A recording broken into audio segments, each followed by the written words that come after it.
once again, Charles Gibson. And now, one of the biggest questions of life. What happens when it's over? Heaven? Hell? Nothing? Or might there be a fourth possibility, reincarnation? Could we come back as someone else?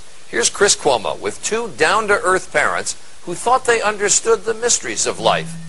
That is, until their toddler began to talk. On March 3rd, 1945, a 21-year-old Navy fighter pilot on a mission over the Pacific was shot down by Japanese artillery.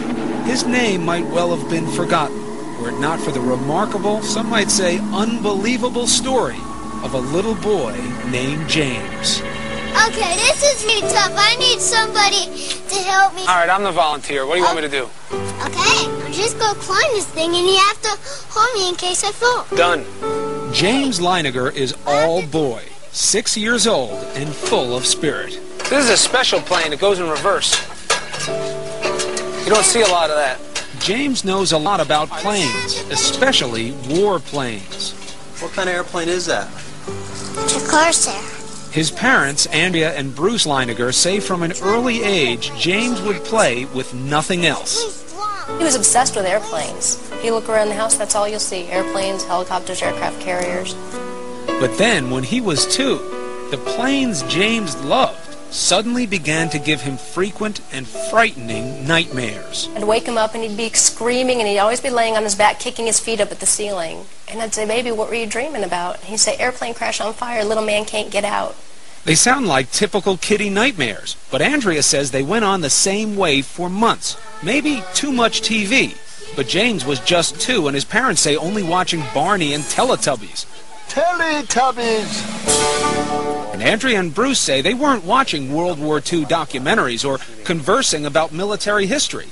This is an F-18? No, that one. So what explains the nightmares and James's strange obsession with airplanes? I talked to my mom about it. A lot of times my mom had said maybe he's remembering a past life. What did you say? Politely, baloney. Andrea and Bruce of Lafayette, Louisiana are a highly educated, modern couple.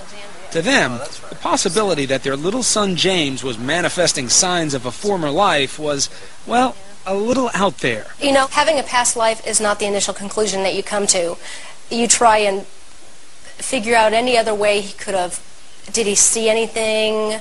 Has there been anything on television, anything that we've discussed? But as time went by, Andrea didn't know what to believe. Here's James at age 3, going over a plane as if he's doing a pre-flight check.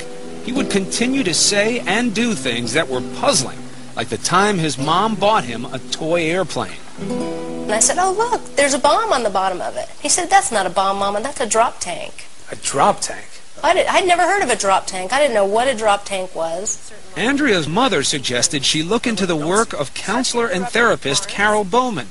Bowman has written 2 books, both supporting the proposition that sometimes the dead can be reborn.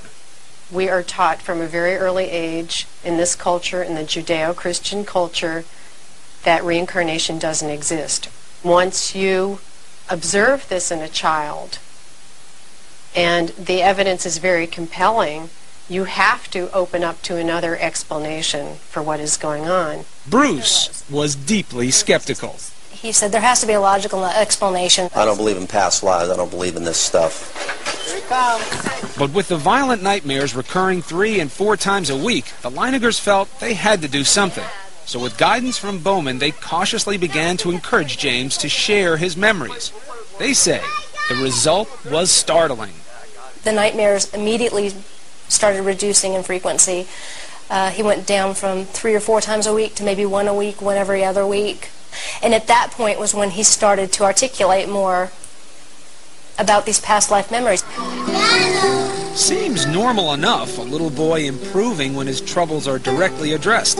But Bowman says this is more, that James was forthcoming because this is the age when former lives are most easily recalled. They haven't had the cultural conditioning, the layering over of experience in this life, so that the memories can percolate up more easily.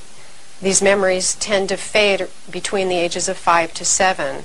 His parents say between the ages of 2 and 4, James would reveal extraordinary details about the life of a former fighter pilot, mostly at bedtime, when he was drowsy.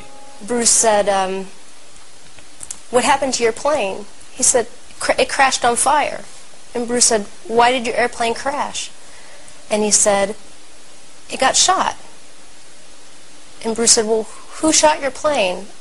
And I'll never forget the look on his face. He went, oh, the Japanese! Still, despite these extraordinary stories, Bruce remained dubious, almost to prove they couldn't be true. He began to piece together the details James was sharing.